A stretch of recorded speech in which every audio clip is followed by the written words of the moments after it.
Hello everyone, welcome back to our YouTube channel.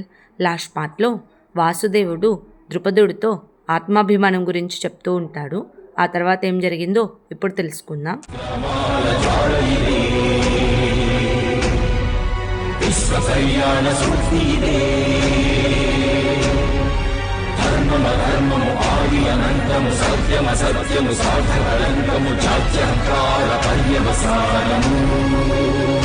శక్తిదే భక్తిదే జీవన్ముక్తికి మార్గమిదే పంచమ వేద సారం మహాభారతం. కృష్ణుడు చూపిన లీల ఇది, జీవన వేద మార్గమిది, గీత జనించిన క్షేత్రమే ఇది మహాభారతం.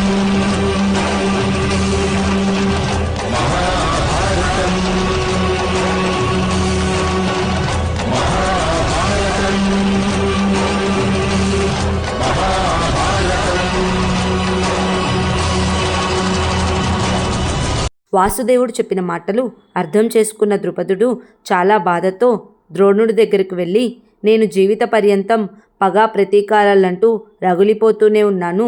ద్రోణుడు నా దగ్గరకు కేవలం గోవులను దానంగా అడగటానికి వచ్చాడు.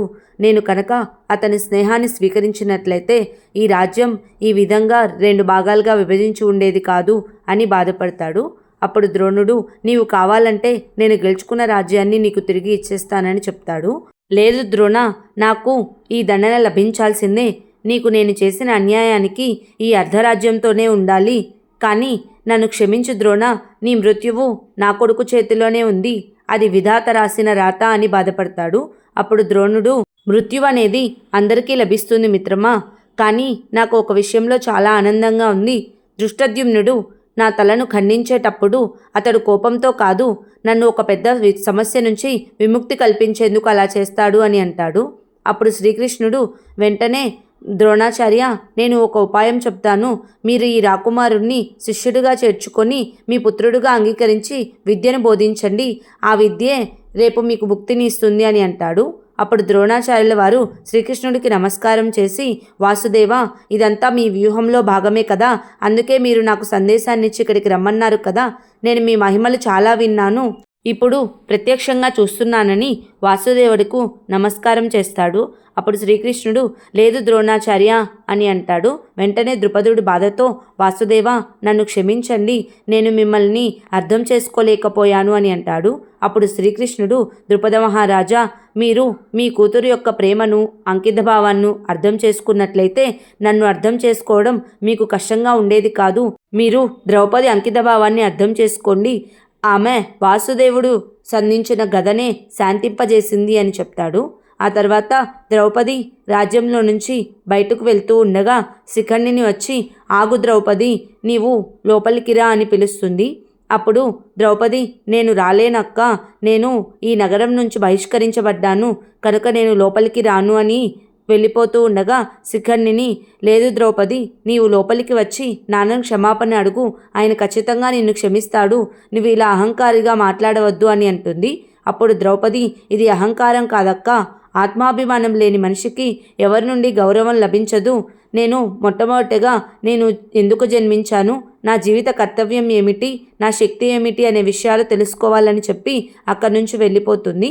ఆ తర్వాత ద్రుపద మహారాజు, పరిచారికులారా, మీరు ద్రౌపది కోసం శోభాయాత్రను సిద్ధం చేయండి, ఆమె కోసం బంగారు పల్లకి సిద్ధం చేయండి, సాంప్రదాయబద్ధంగా ఆమెను రాజ్యంలోకి తీసుకువస్తానని అంటాడు.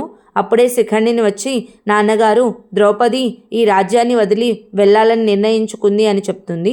అప్పుడు ద్రుపదుడు చాలా బాధతో, లేదు, నా కూతురు ఈ రాజ్యం వదిలిపెట్టడానికి వీల్లేదు, తనకి ఈ వాసుదేవుడి వల్ల నాలో మార్పు వచ్చిందని తెలియనట్లుంది, తను ఇక్కడే ఎక్కడో ఉంటుంది, నేను వెళ్ళి తనను బ్రతిమిలాడి తీసుకువస్తానని బయలుదేరుతూ ఉండగా అప్పుడు వాసుదేవుడు, లేదు మహారాజా, ఈ కార్యం నన్ను చేయనివ్వండి అని చెప్పి అక్కడి నుంచి బయలుదేరుతాడు.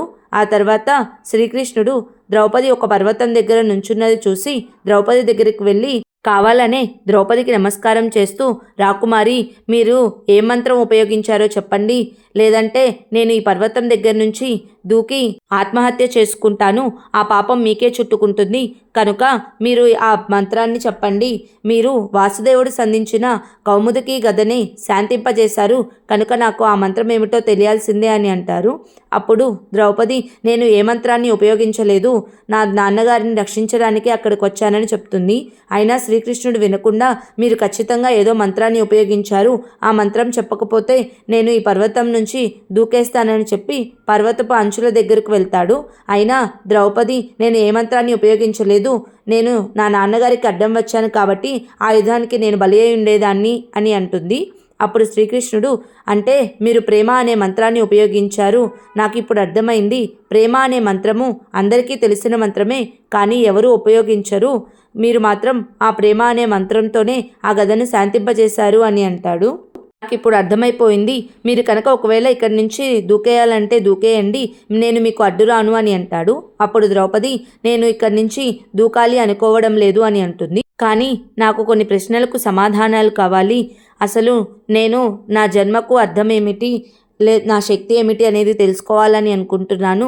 అంతేకాకుండా మా నాన్నగారు నన్ను దగ్గరకు తీసుకొని తన ప్రేమ ఆత్మీయతను నాకు పంచాలనుకుంటున్నాను అని అంటుంది. అప్పుడు శ్రీకృష్ణుడు, ఇన్ని ప్రశ్నలు అడుగుతున్నావా, అసలు ఈ ప్రశ్నలకు అడగడమే వ్యర్థము, నీవు ఒక్కటే తెలుసుకోవాలి. ఆ ప్రశ్న ఏమిటంటే నీవు ఎవరు అనేది అని అంటాడు. అప్పుడు ద్రౌపది, నేను ఎవరో మీరే చెప్పండి అని అంటుంది.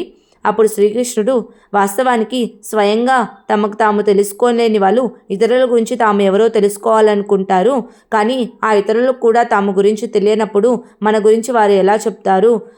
నీ గురించి తెలుసుకోవాలంటే ముందుగా నీవు ధర్మాన్ని తెలుసుకోవాలి. ధర్మాన్ని తెలుసుకోవాలంటే 5 ఆధారాలు ఉంటాయి. అవి ఏమిటంటే జ్ఞానం, ప్రేమ, అంకితభావం, న్యాయం, ధర్మం. నీవు ఈ 5 ఆధారాల గురించి తెలుసుకుంటే ధర్మం గురించి తెలుసుకున్నట్లే. దేవతలు నీవు పుట్టినప్పుడే చెప్పారు, నీవు ఒక నూతన సమాజాన్ని నిర్మిస్తావని, ధర్మ సంస్థాపనకు సహాయం చేస్తావని. నీవు ఇందాక అడిగావు కదా నా జన్మకు అర్థం ఏమిటని. ఈ ధర్మం గురించి, ఈ 5 ఆధారాల గురించి తెలుసుకోవడమే నీ జీవిత అర్థం అని చెప్తాడు. అప్పుడు ద్రౌపది, ఇంతకీ అసలు మీరెవరో చెప్పలేదు అని అంటుంది. అప్పుడు శ్రీకృష్ణుడు, నన్ను గోవుల కాపరి అంటారు, నా మిత్రులందరూ నన్ను గోవిందా అని పిలుస్తారు అని చెప్తాడు. అప్పుడు ద్రౌపది, నాకు ఒక సందేహం ఉంది, అది తీర్చండి గోవిందా, నిజానికి ఆ గదను నేనే శాంతింపచేశానా అని అడుగుతుంది. అప్పుడు కృష్ణుడు, నీవు ఏమనుకుంటున్నావు అని అంటాడు. అప్పుడు ద్రౌపది, మీరే స్వయంగా ఆ గదను శాంతింపచేశారు అని అంటుంది. ఆ తర్వాత శ్రీకృష్ణుడు, నేను దానిని నీకోసమే శాంతింపజేశాను కనుక ఆ గొప్పతనం నీకే దక్కుతుంది, ఇక మనం వెళ్దామా అని ద్రౌపదిని తీసుకొని బయలుదేరుతాడు. ఆ తర్వాత మాయావనంలో పాండవులంతా నిద్రిస్తూ ఉండగా అర్జునుడు, ధర్మరాజు వాళ్ళకి కాపలా కాస్తూ ఉంటారు. అప్పుడు ఎవరో హిడింబిని పక్కకు తీసుకువెళ్తారు. ఎవరో కాదు, వాళ్ళ అన్నయ్య హిడింబుడు. ఇంకా నీవు వాళ్ళని తీసుకొని రావడం లేదేంటి? మన గ్రామంలో రాక్షసులందరికీ నేను మాట ఇచ్చాను, మనుషుల మాంసం కోసం వాళ్ళందరూ ఎదురు చూస్తున్నారని చెప్తాడు. అప్పుడే అర్జునుడు అటువైపుగా శబ్దాలు వినపడడంతో అటువైపుగా వెళ్తాడు. ఆ తర్వాత ఏం జరిగిందో నెక్స్ట్ పార్ట్లో తెలుసుకుందాం. Please like, share and subscribe to our YouTube channel. Thank you.